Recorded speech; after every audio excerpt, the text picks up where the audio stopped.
Welcome into Hockey Sense. Welcome back. Brought to you by First Community. Great to have you with us as we continue to build the momentum here on Hockey Sense.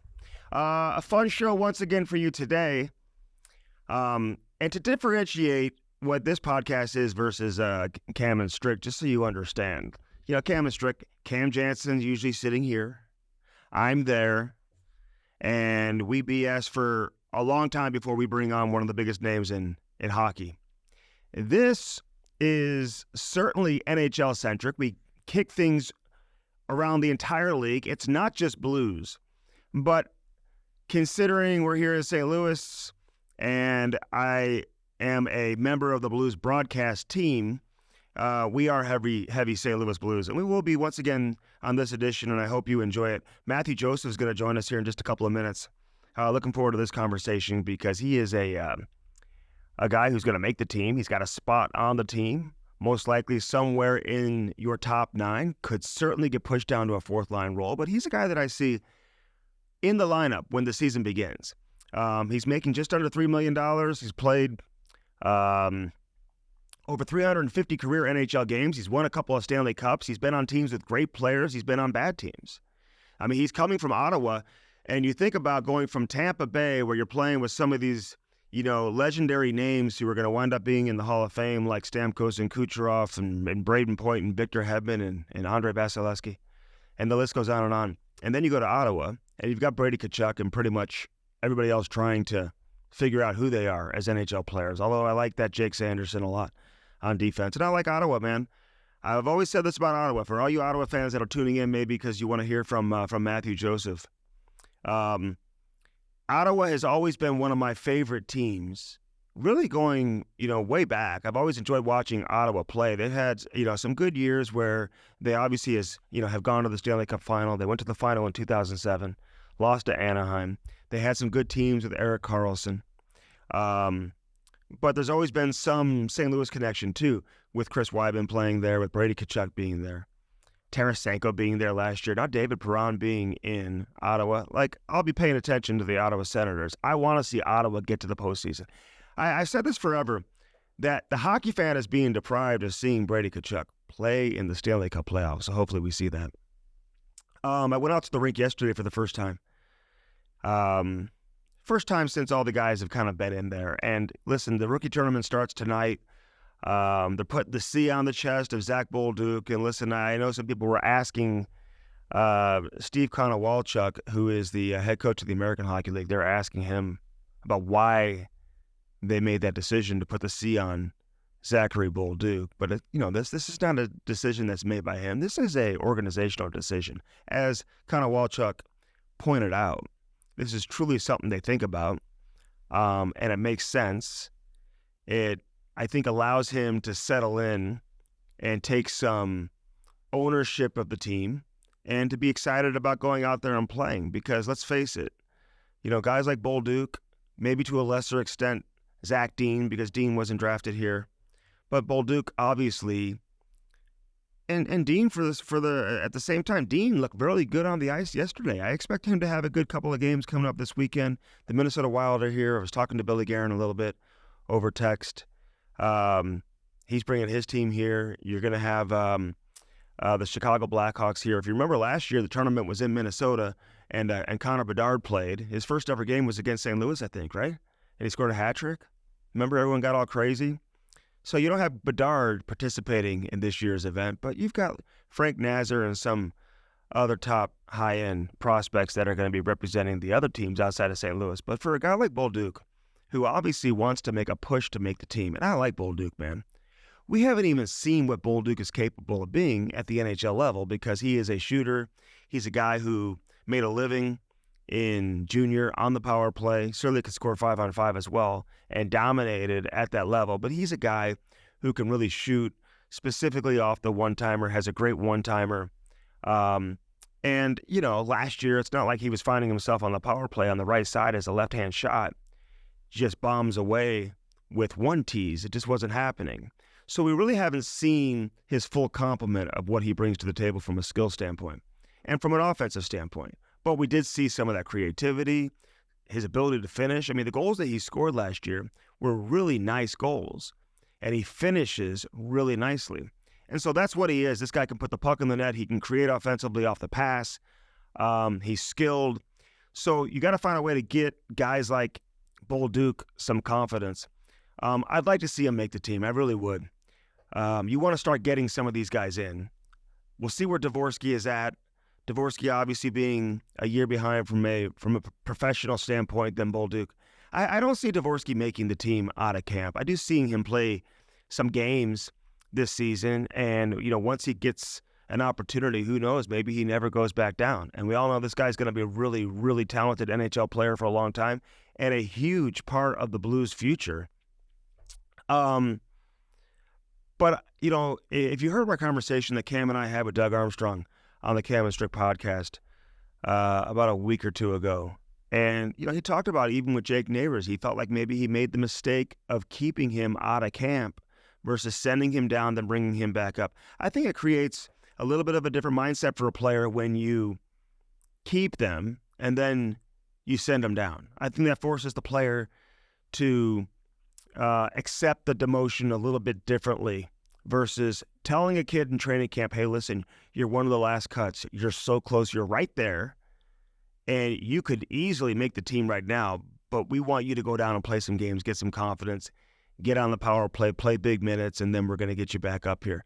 That creates a little bit of a different psyche, I think, for the player versus, hey, you did everything you needed to do. You made the team. Congratulations. Go out there and work hard. And then all of a sudden, your minutes continue to get reduced. Then you're a healthy scratch. Now you're getting bag skated every day. You don't feel a part of the team. You wonder confidence-wise, hey, am I good enough to play?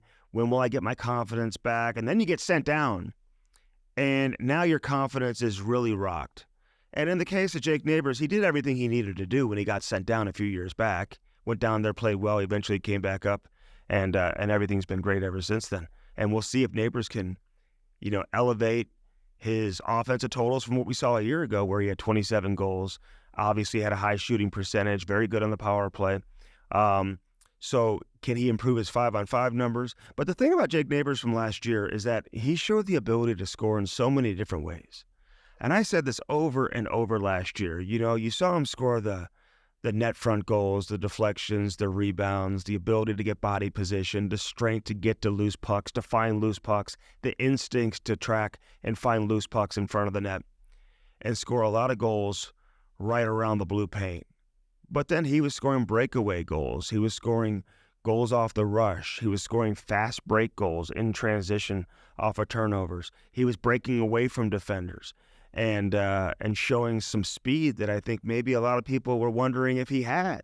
And I think he showed that he can really skate. He can get moving when he's at his full speed. So I love Jake Neighbors. I love his game. We had him on here. If you want to hear the interview that we had on with Jake Neighbors, it was one of our first shows that we did here inside Half Coast Studios when we started transitioning Hockey Sense to full-on podcast. So check that out. Jake Neighbors joined us a few weeks ago. We had some good conversations. Dylan Holloway. I saw Dylan Holloway yesterday. And, we had him on the show a few weeks ago. Met Philip Broberg, the two Oilers. I was joking with him, calling them Messier and Gretzky, or Gretzky and Messier coming from Edmonton. Because I feel like the analysis, to an extent, I think people need to pump the brakes a little bit. I think Broberg certainly has a chance to potentially be a star. You never know how it's going to play out, but he was drafted very high. Holloway, a first-round pick, drafted high. But Broberg, as a defenseman, I think is going to get an opportunity that I think people probably envisioned for himself, or he envisioned for himself when he was drafted. That he would be a power play one guy. Obviously the ability to skate and get up ice and transition the puck and make plays and look comfortable with the puck, close guys defensively, use his skating to his advantage. He can really skate. Holloway can really skate. But Holloway, he's got a little more versatility in terms of, I could see him being a third-line guy. I could see him playing games where he's a first-line guy. I could see him being on the second power play, first power play. He's going to have some of that versatility too, but I think he's going to have to play into his role a little bit to see how and where he truly fits in. And he's going to fit in, and he's going to have an important role, but what exactly that role looks like, I think we may not know until the season begins, or maybe even 10, 15 games into the season. So you let him settle into it. I think Broberg, you kind of know right off the bat, he's going to get an opportunity to play with Justin Falk. And like I said, be on the power play and, and showcase his ability and his skills. I feel like a guy like Scotty Perunovich, man, is coming into camp with a little bit of a chip. I don't think he's very happy about the situation. His career, just in terms of where it's gone up to this point, and I don't want to create any controversy. That's not what I'm saying at all. He didn't tell me he's upset. I can just read body language sometimes. And these guys are competitors. They read the writing on the wall. So if you're a Scotty Perunovich and, you're a Hobie Baker winner, a second-round pick, you turn pro, you're dominating at the American League level. People were calling him not just the best defenseman in the American League before he was called up his rookie season. They were calling him the best player down in the AHL. I mean, that's how good this guy was playing. Raving about this guy. And then he dealt with the injuries, and he just, took some time, obviously, to get back on track. Last year was his first full season, and he got some opportunities down the stretch, specifically second half of the year, where you saw him on the power play. He had some real good moments, I thought, where you can see that shake and bake, his ability to beat the number one or the first layer of forecheck. He can move the puck, but you want to see him shoot. He's undersized. We all know that he's going to be up against it defensively. It's not going to be his strength to out-muscle guys. He's going to have to use his intelligence and some creativity and skating, angling, having a good stick, all the things that you're going to need to establish for yourself as a defenseman in this league when you are undersized. And so that's where we're at with Scotty Perunovich. So who is he going to be? What is he going to be? This is a huge year for him. Can he solidify himself among the top six, be in the lineup, game in and game out, and, compete to run the number one power play? I don't want to sit here and say he's going to run the second power play. I think Broberg's going to get an opportunity right off the bat. But listen, Scotty Perunovich, he's going to have something to say about this as well. Just like Tucker is going to have an opportunity to have a say as to whether or not he sticks with the roster and makes the team. I'm curious about, Pierre-Olivier Joseph, Mathieu Joseph's brother, P.O. Joseph. Podge, they call him. POJ. This guy's pretty much played strictly in the NHL the last couple of seasons. I think he played maybe 2 games down in the American League last year. So I don't know what those circumstances were. I don't know if he was rehabbing an injury or if he went down on a conditioning assignment or if he got sent down because he wasn't playing or he wasn't playing up to expectations. Whatever the situation is, he spent most of the year playing in Pittsburgh and being in the lineup. I could see him being the 6 or 7 in terms of how that plays out. So, yeah, you have some competition. Everyone talks about the competition for the Blues in camp. And, yeah, there is competition. It's not high-end competition. The way I look at the competition is, can a guy like Bolduc steal a spot? Can he push down a guy like Schenn if Schenn got pushed to the wing? If Buchnevich moves to the middle? If Holloway can play in the middle? Can you move a Schenn down? Can you push a guy like Brandon Saad down the lineup? Saad's a guy who can play on the third line or the first line. Doesn't really matter to me. His game doesn't change. He's going to end up with 20 to 25 goals regardless. He does it every year. And I enjoy watching him play. He's the offensive version of Nick Leddy. Their games just doesn't change hardly at all. But so that's a competition there. Can Dvorsky obviously compete for a roster spot? Can what is this, Alexander, Texier, what is he all about? What does he bring to the table? Is he as good as some people think he can be? Can he lock down a top 9 spot? Can Holloway lock down a top 9 spot? Is Radek Faksa going to get pushed down to the 4th line? Can he solidify himself in the top 9? These are all guys that are going to be on the team. It's just a matter of where are they going to fit and how are the puzzle pieces going to come together. I asked a bunch of guys yesterday if they know who they're going to be playing with come training camp, and they really don't. They haven't been placed in lines. They haven't been put in lines or anything like that when they're just basically playing shinny or having a captain's practice right now. So we won't know. And then you get to the Nathan Walkers and some of these guys that are obviously pushing for spots. Is Oscar Sundqvist able to get himself healthy enough to be available when the season begins? That's some of the competition you're looking at. Can Pierre-Olivier Joseph earn a spot among your top 7 defensemen and beat out a guy like Tucker? How does Ryan Suter look? Does he have the 6th defensive spot locked down? Because the way I look at the defensive pairs right now for the Blues, I think you're going to keep Leddy and Colton Parayko together. They had great success last season. There's no reason to split that up. And I think Broberg's going to be in your top 4. They're paying him like a top 4 defenseman, essentially, making north of $4 million. So you give him that opportunity, I think, on the left side to play with Justin Falk, with no Krug available. Krug obviously occupied that spot a lot over the course of the last couple of years. So then you get to your third pair, and I think that's where you have a guy like Matt Kessel, who, as the season progresses, I don't just label him as a 5 or 6. He's so strong defensively. And when he's on his game, there is a level of trust that I think he's earned from the coaching staff that he could elevate himself into a top 4 spot. I'm not saying he'll start there. I'm not saying he's going to finish there. But there will be stretches during the season where I think he's going to push to get more minutes. Or it could be a difficult year for him. You just never know for a guy like Kessel. Another year, obviously, opposing teams will know a little bit of who he is, and he's not going to be able to sneak up and surprise anybody. But we all know what he brings to the table. He should have that 5th spot on defense locked down with Ryan Suter. And I think Suter's a great compliment for him, putting him, with a veteran guy who's been around for a long time, almost 1,500 career games for Suter. Is Suter capable at 39 years old? Is he capable of playing every game?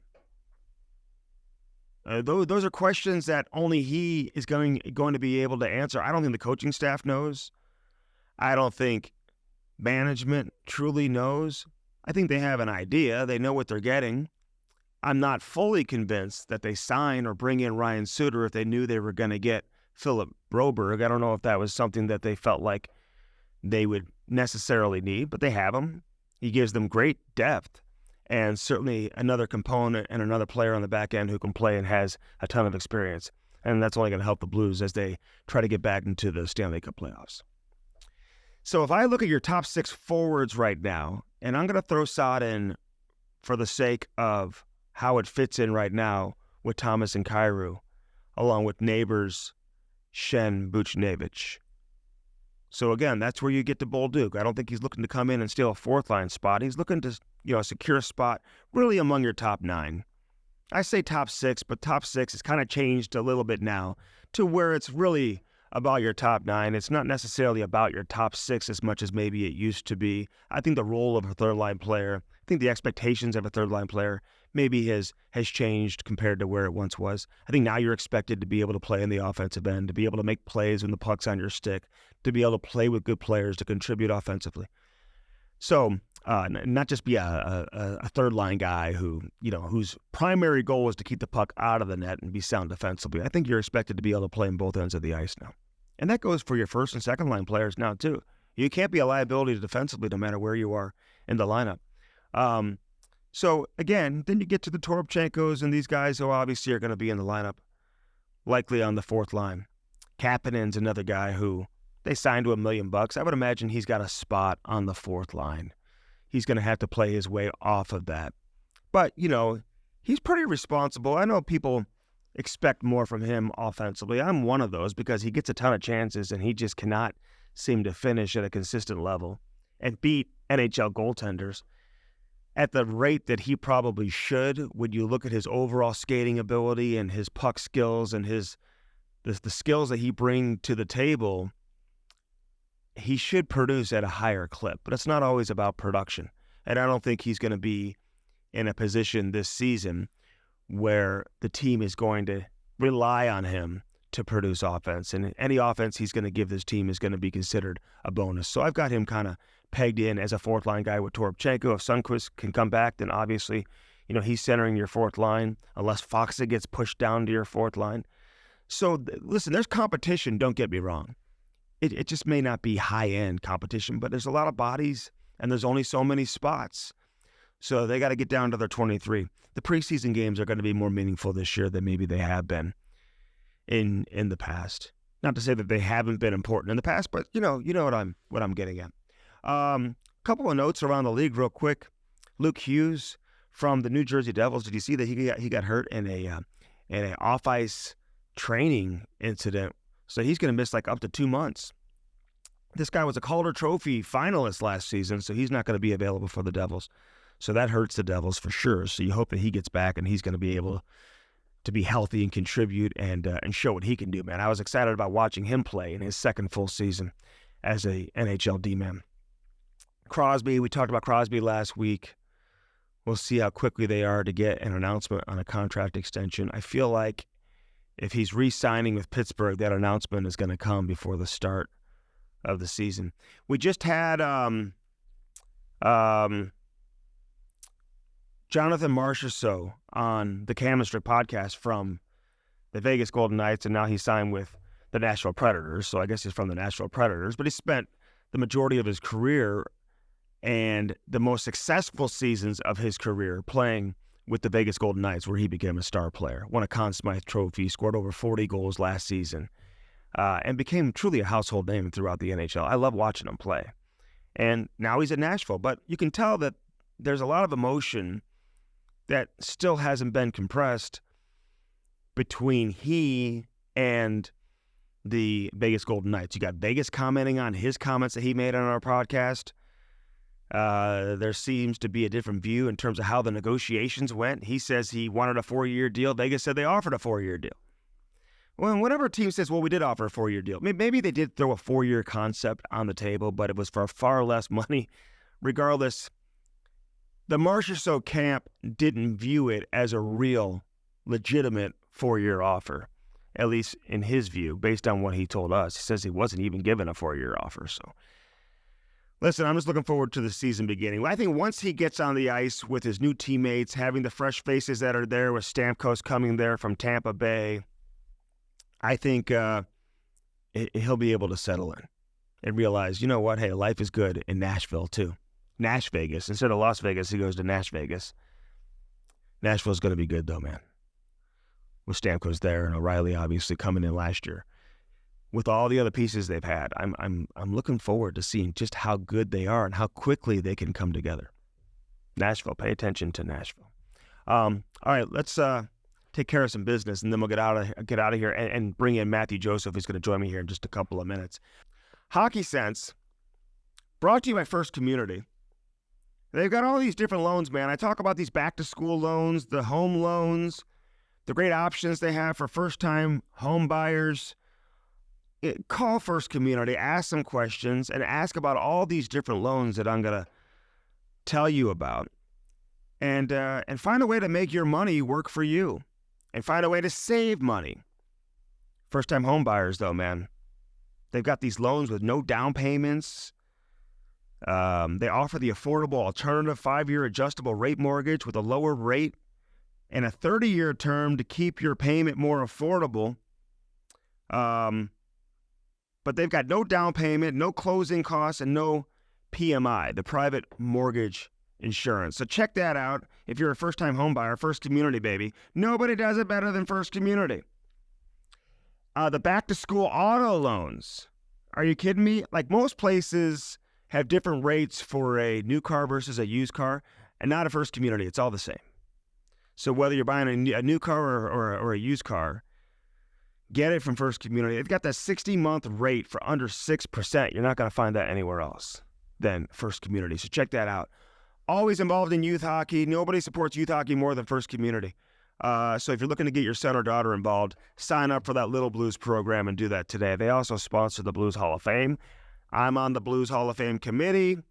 I submitted my nominations, and that announcement is expected to come down very, very soon. Always excited about that.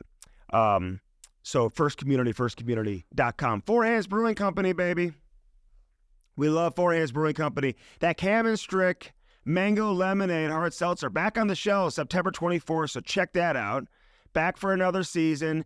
The best hard seltzer you'll find anywhere is the Mango Lemonade Man, Chemistry Podcast Hard Seltzer. They've got all these great hard seltzers. They've got the year-round beers, the seasonal beers, and a lot of the seasonal seltzers as well, including the Mango Lemonade. So check that out. You can't miss it. It's a matte black can. It's got the blues colors on it. You can't miss it. So check that out and let me know what you think. Rate your favorite hard seltzers. I'm telling you right now, that is the best hard seltzer going. I've never had another one that comes close. I've had some other decent ones. Four Hands makes a ton of great options when it comes to hard seltzers, but their best one. And I'm not just saying it. You can say I'm biased, and I get it, but at the same time, we did a lot of taste testing, and we wouldn't have chosen the one that we didn't like. This is my favorite one, without question. So check it out. Check out all their tasting rooms. They got the one downtown, 1220 South 8th Street.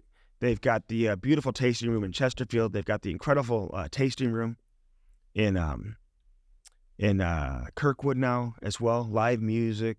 There's games you can play outside on the lawn in Chesterfield.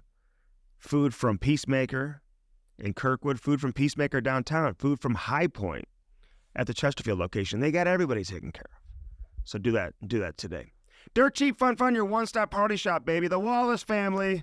Give it up for the Wallace family. These guys are unbelievable. We love the local ownership, and that's the theme you find with a lot of our sponsors here on Hockey Sense, is all the local partners that we have, including Dirt Cheap Fun Fun, your one-stop party shop. Download that app and do it today. Don't sleep on the party goods. They've got so much great stuff happening there with Dirt Cheap Fun Fun, your one-stop party shop. If you're having fall parties, Halloween parties, Thanksgiving get-togethers, start planning now.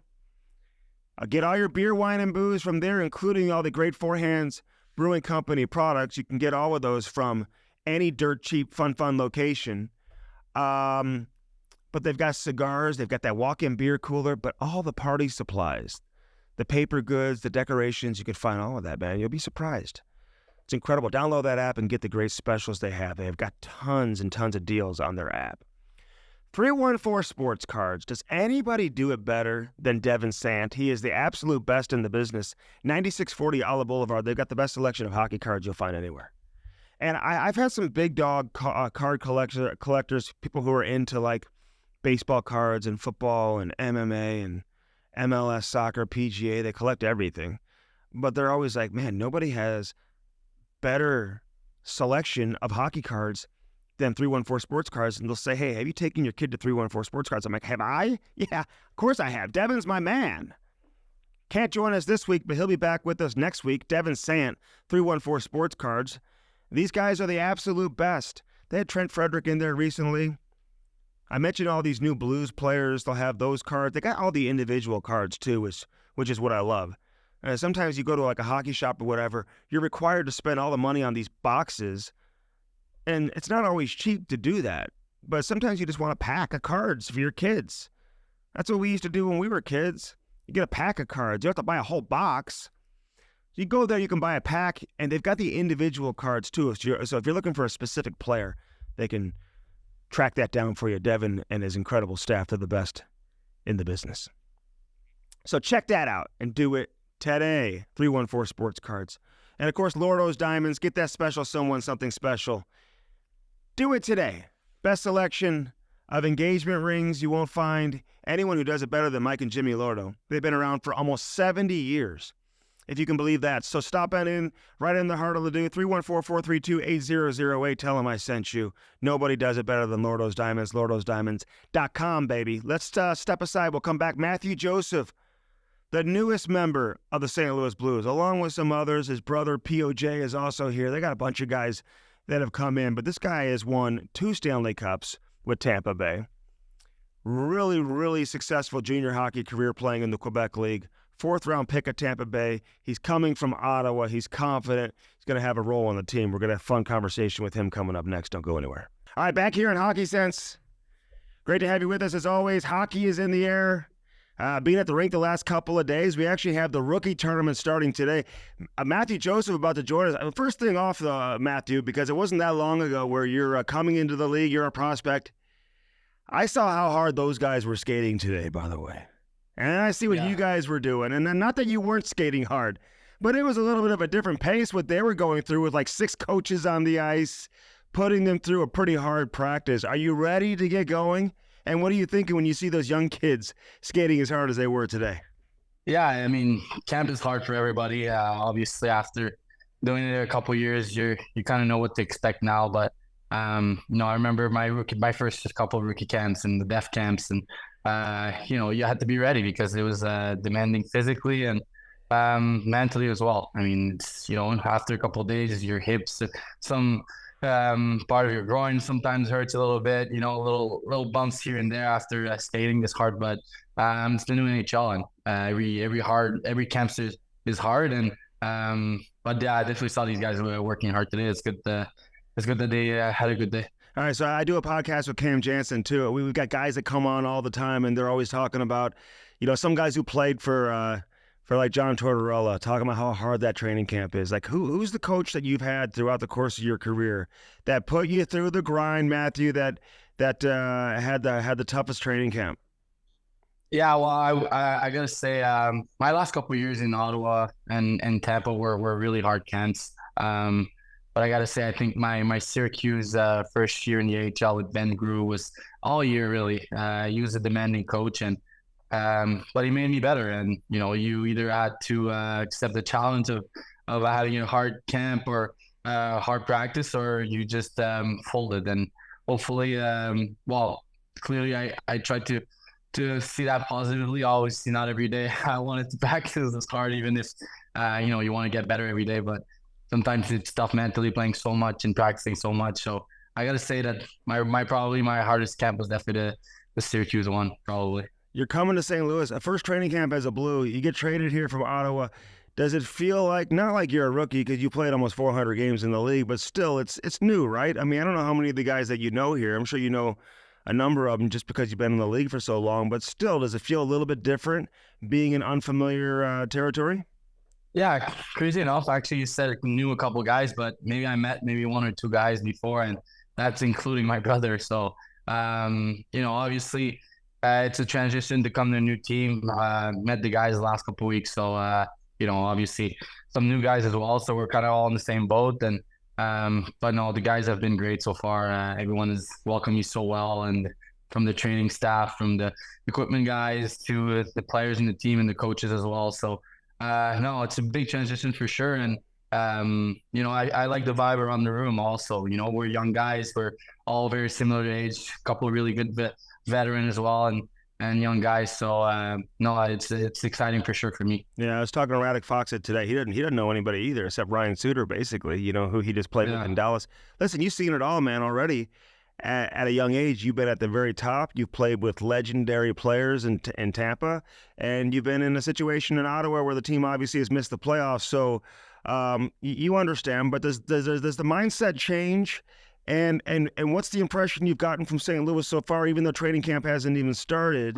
You got some guys here who have won before, and even when you win as an organization, even though a number of guys have left, you still have a general manager who was here and a number of other people. So that carryover of winning, I think you can probably still feel it a little bit here in the organization, even though a number of players aren't here. Yeah, for sure. I mean, there's some guys that have played long times in this league as well. And, there's some guys that have won with this team. And, to bring a winning mentality, you have to have some guys that have experienced it. And, there's definitely some of that here.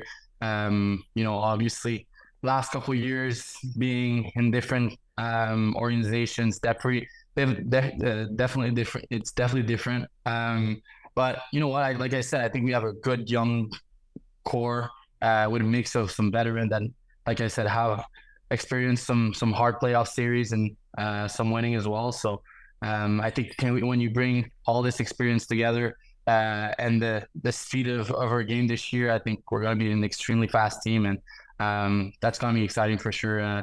To see for the near future. All right, I want to go back to your days in Tampa. And listen, we know John Cooper really, really well, known forever. He coached Tier 2 junior here in St. Louis years ago. Yeah. I didn't think he was ever going to leave. I'm like, Cooper, you want to be a coach, you're going to have to leave. But he was like living the life here as a Tier 2 coach even back in the day. Everyone pretty much knew who he was. But who from those teams, I mean, the Stamkos, the Kucherovs, the Braden Points, all these guys that have been around and had a ton of success, who made the biggest impression on you? Who were you closest with from those teams in Tampa who really had an impact on you as a player? Yeah, I mean, it's funny because, obviously, Cirelli's not the easiest guy to talk to outside like in the off season. He's not very on his phone and stuff. He's very not reserved, but I would say he just doesn't really text much in general. And we try to FaceTime here and there, but it was definitely a guy I was really close with. Ross Colton, I still talk here and there, but we just went to Tyler Johnston's wedding actually. And some of these guys were there, and Palat, McDonough, Johnny was there, Gord, that is probably the biggest mentor I've had in Tampa. He's taking me under his wing, and so I would say that these guys were guys that I still keep track with a little bit more, and obviously we were a tight group over there, so seeing each other like that a couple of weeks ago. Patty was there as well. I'm forgetting a couple, but I think after leaving and experiencing this much joy and this much hard work together, it's these guys. It's guys that we're always going to be close with each other, and it could definitely show a couple of weeks ago when we were at that wedding. Yeah, Yanni Gord, man, he's built like a tank. That guy. Yeah, man, relentless, smart player, relentless, and just works his balls off, and always respected his game with a big R in front of respect, and always just loved his attitude towards the game, and sometimes a little hard on himself, but that's what makes him great, actually. Yeah, no doubt. Cirelli's a hell of a player too. But I've talked with guys like Patty Maroon. We had Zach Bogosian on recently. Like, there's something about when you win, the tightness and the bond that's created. Like, even if you guys aren't all playing together, I'm sure you go to a wedding, with Tyler Johnson, a popular guy who's been around for a long time. You guys kind of pick up where you left off, right? You're always going to have that bond with one another when you win a championship. 100%. And it was like we were in the same team still, and I know some more of these guys would have liked to come. Obviously there's so many weddings during the summer, just for most of these guys, and it's not easy to attend all of them, but no, it's for sure. You're always a little bit nostalgic of the great time you spend together, and like I said, the hard work that this team has put together in the last couple of years. Obviously, there was some downs as well. These guys all went through, or almost all went through this. Being first in the league and winning the President's Cup in 2018-19 and getting swept that year too. So. It's not just the winning part; it's the hard work that comes with it, and the ups and downs you go through with these guys day in and day out. And when it pays off, so obviously it's hard to how to say that. It's hard to take that bond away. Mm-hmm. I remember watching you in the World Juniors back in 2017 because my boy Lukey Cunningham was the captain for Team USA, and I don't like to bring that up, man, and Clayton Keller was on that team. But what an experience for you, right? I mean, a Canadian kid growing up and playing in that tournament. I think it was in Canada too, wasn't it? Tell me if I'm wrong about that. No, you're right. It was in Montreal, actually, the final where I'm from, which, it was my first couple of games playing in Bell Center. I've never played there before. It was always a dream of mine, obviously, being from Montreal, having some family in town. And, that was pretty special. I've never heard the Bell Center that loud before, even attending games. So, no, it was cool to first of all put the Canada flag for the first time in my career, and to be able to play a final at home. Obviously, sadly, we lost in the shootout, and it was a close game, a really good game actually. But it was a crazy experience for me to have, and I'll never forget that World Juniors. That's for sure. Yeah, you had a great junior career too with St. John, getting to the Memorial Cup and all that. But I'm curious, like growing up, you and your brother. Do you call your brother Pierre Oliver, by the way? Do you call him P.O.? What do you call him? I call him P.O. or Pudge, like P.O.J., like Mathieu Joseph. I kind of like him. I like Pudge. Are you guys living together here in St. Louis right now? Like, how's the setup? Yeah, he's down on the couch or rolling, probably stretching right now, I think. So, were you competitive growing up? Like, did you push each other? Like, you were a 4th-round pick. He's a 1st-round pick. You're a forward. He's a defenseman. You played on 2 different junior teams. But how'd you guys really get into the game and develop into, now becoming, NHL players? Yeah, well, our dad was playing hockey since he's young. We have always attended his games, or even if it weren't crazy high level, it was fun to go to games. We actually started figure skating first. And then we learned how to skate, and then a couple of years after that we started hockey. So we already knew how to skate before. And then after that, honestly, we were a family of sports. Like my mom played sports. I've done in pretty much all the sports that you can think of growing up, tennis, golf, soccer. I played soccer until I was 16 years old, and volleyball and little things like that, ping pong at home. So we were always competing. I wouldn't say we were as close growing up because of all of our activities. We were at home and school, and our schools were different. But I would say in the last 10, 15 years, we've become really close, and from playing against each other in the Q or in the AHL or in the NHL, and living together during the summer and working out together, being on the ice together, definitely made us closer. And he's a great competitor, and he's a guy that knows me by heart as well. And it's always been fun growing up to compete against him, and it's fun still in practice. Right now in St. Louis, but it's also a guy who keeps me accountable. Like when he sees that I'm too high, he tells me I'm too high. When I'm too low, he brings me up. And he's always been really liked as well with everywhere he's been. Being captain early in his career in Charlottetown, and has really good leadership skills. So definitely lucky for me to be my brother. All right, so tell me this though, because I was talking to Doug Armstrong about this recently. Like you playing with a guy like Stamkos, for example, Kucherov, Hedman. Your brother being with Crosby and Malkin, Letang, all these guys. Like, what does that do for a young player to be around these legendary, future Hall of Fame, legendary, generational players? Yeah, I mean, I was trying to just be grateful about the fact that I was able to practice with them, and I think it's the same with Pio. I think he's kept a really good relationship with some of these guys. I think Crosby and him were tight, are still tight, obviously, when they were in Pittsburgh. But I think in general, Stammer and I went through the bubble, kind of grind together, and he was helping me as well. So I think for us, it's just coming in the league and learning from these guys that have been pros for years and have tried to win as well, and have won in the past too on my brother's side. And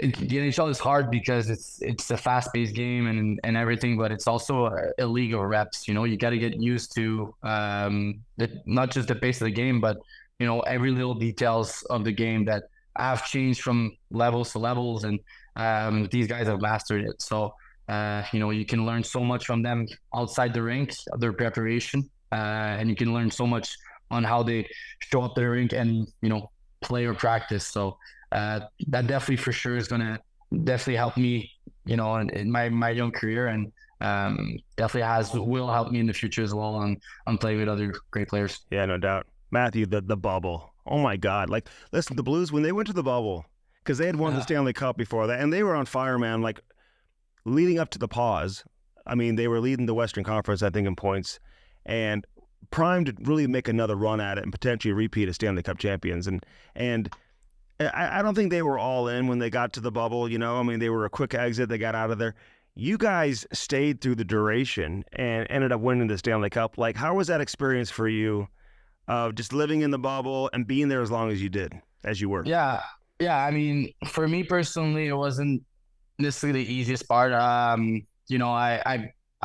played a first year in Tampa. Prior to that year, we lost in the first round, and then started in Tampa, played okay. It wasn't playing my best hockey, I would say, my second year. So I was on my entry level, got sent down in the AHL and Syracuse, and then COVID happened. So I spent some time in Tampa before we knew what was happening with hockey for the rest of the year, and I ended up being in the bubble with the guys. There was like a kind of training camp to go there, and obviously being with these guys for the last 110 games or so, and then out of 150 in last years, they were able to bring me over there, but I didn't really get the chance to play in the bubble from playing 11-7 a lot, and but obviously being a guy out there, that was more of a,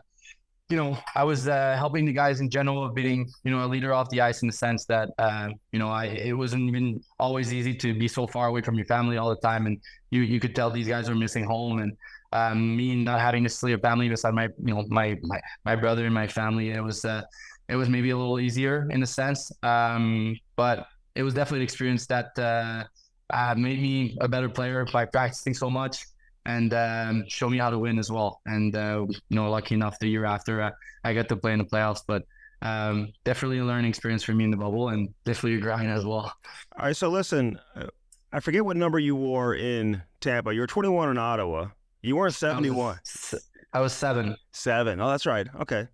Yeah, because you weren't 71, because that would be Cirelli. But I see you wheeling around today. You're wearing 71. So how did you come to choose 71? I know you got to make a choice depending on what the options are. But how'd you decide on 71 here with St. Louis?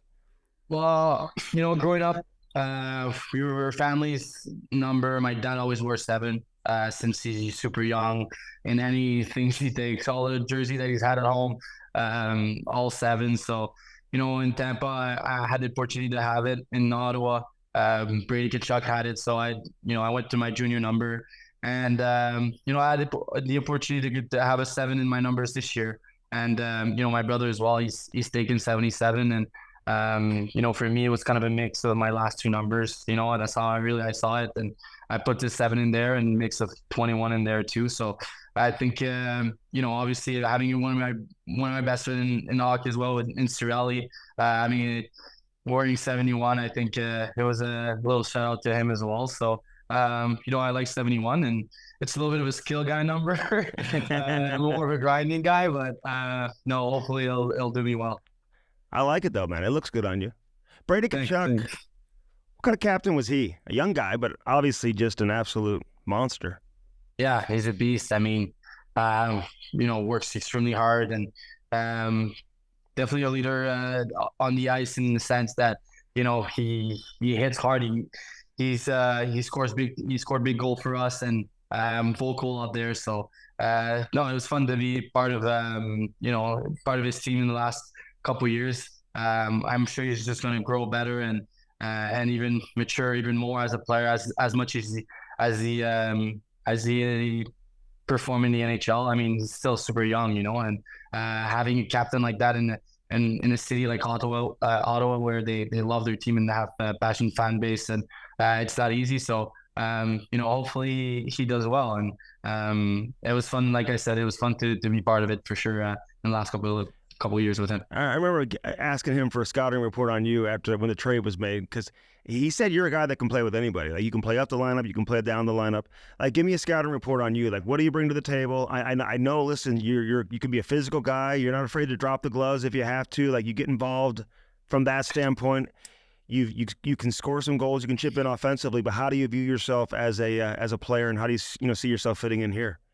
Yeah, I've always been a guy that's very important part of my game is my defensive side. I was never the most skilled guys in just growing up. Obviously my second years I was maybe dominating a little bit, and in junior after a couple of years I was feeling a little more comfortable. But in general, I wouldn't say my strengths are my skills. I think I see the ice well, and I work extremely hard, and I think that's what I want to implement in St. Louis. And but like you said, I think I'm a guy who can fit up and down the lineup. I like to grind it on the third and fourth line, as well as maybe be a little bit more of a defensive player in the first 2 lines. And but I think in general you're gonna see pretty much the same from me every night. I'm always a guy who's going 100% and love to be physical and care about my teammates. So hopefully that's what I can bring to St. Louis. You probably have already been asked this, but I'm going to ask it anyway. But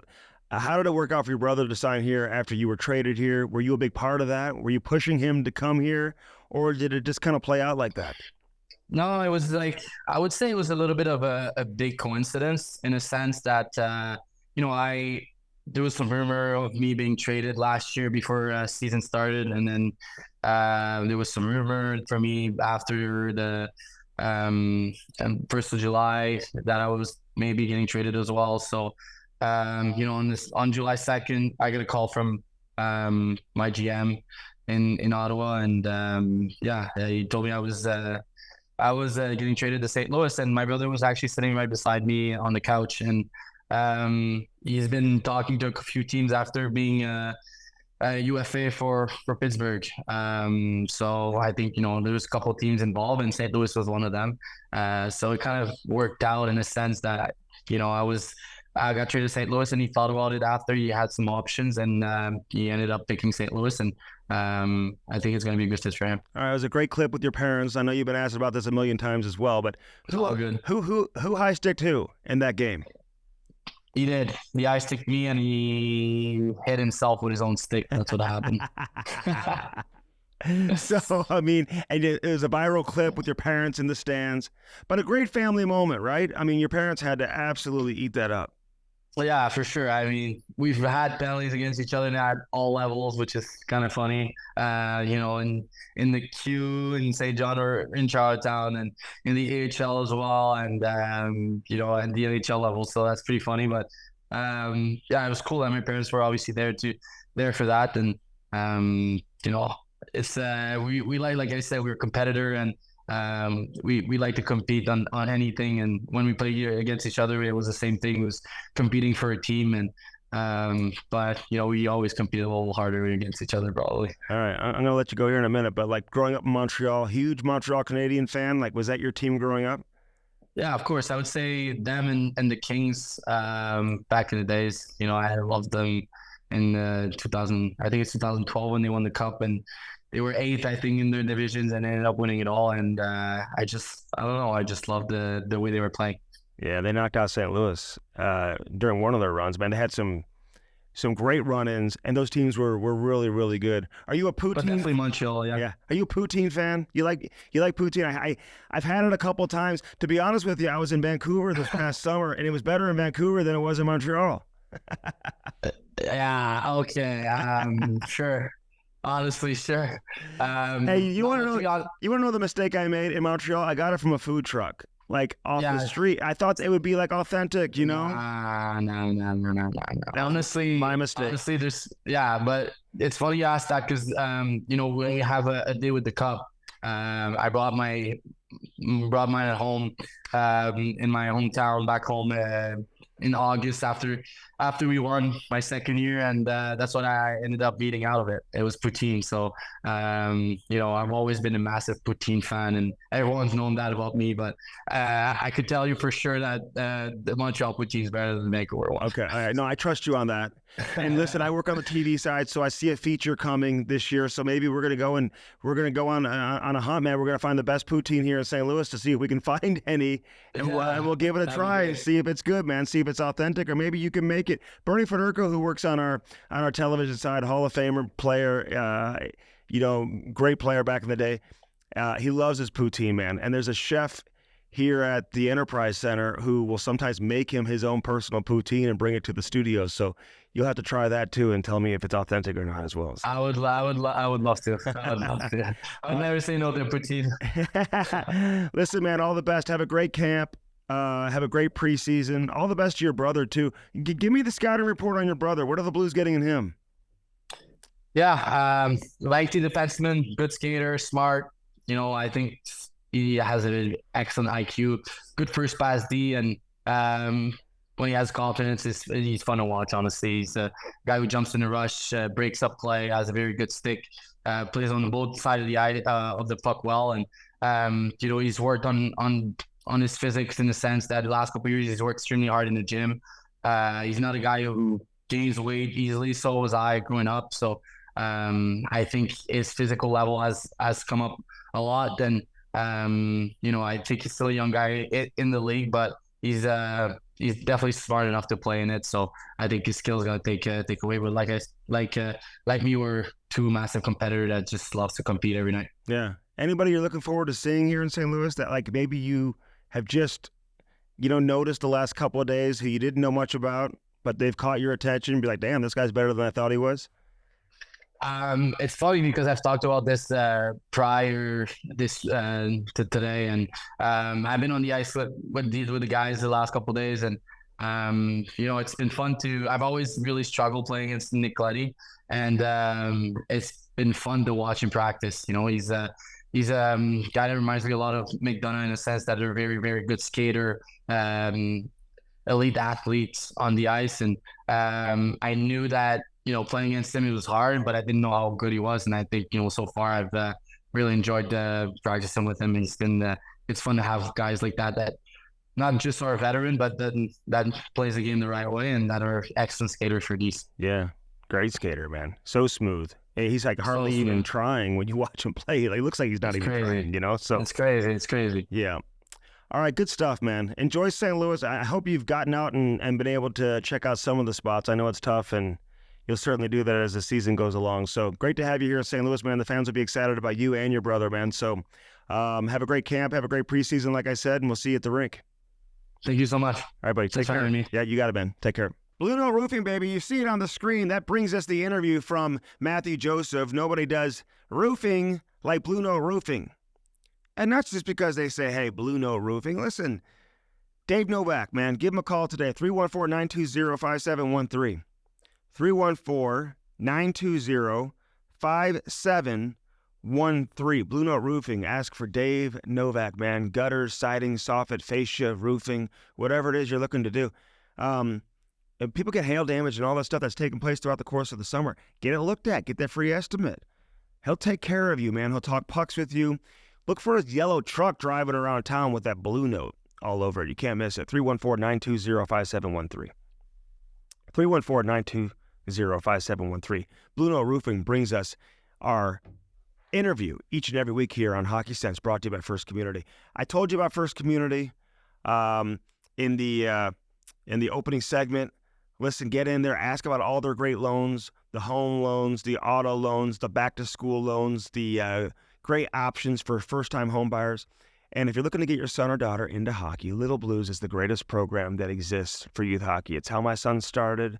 It's how so many of kids who are playing now at a high level, how they got started, through Little Blues. You sign up, they send you all your equipment. You get all your equipment, it's all included.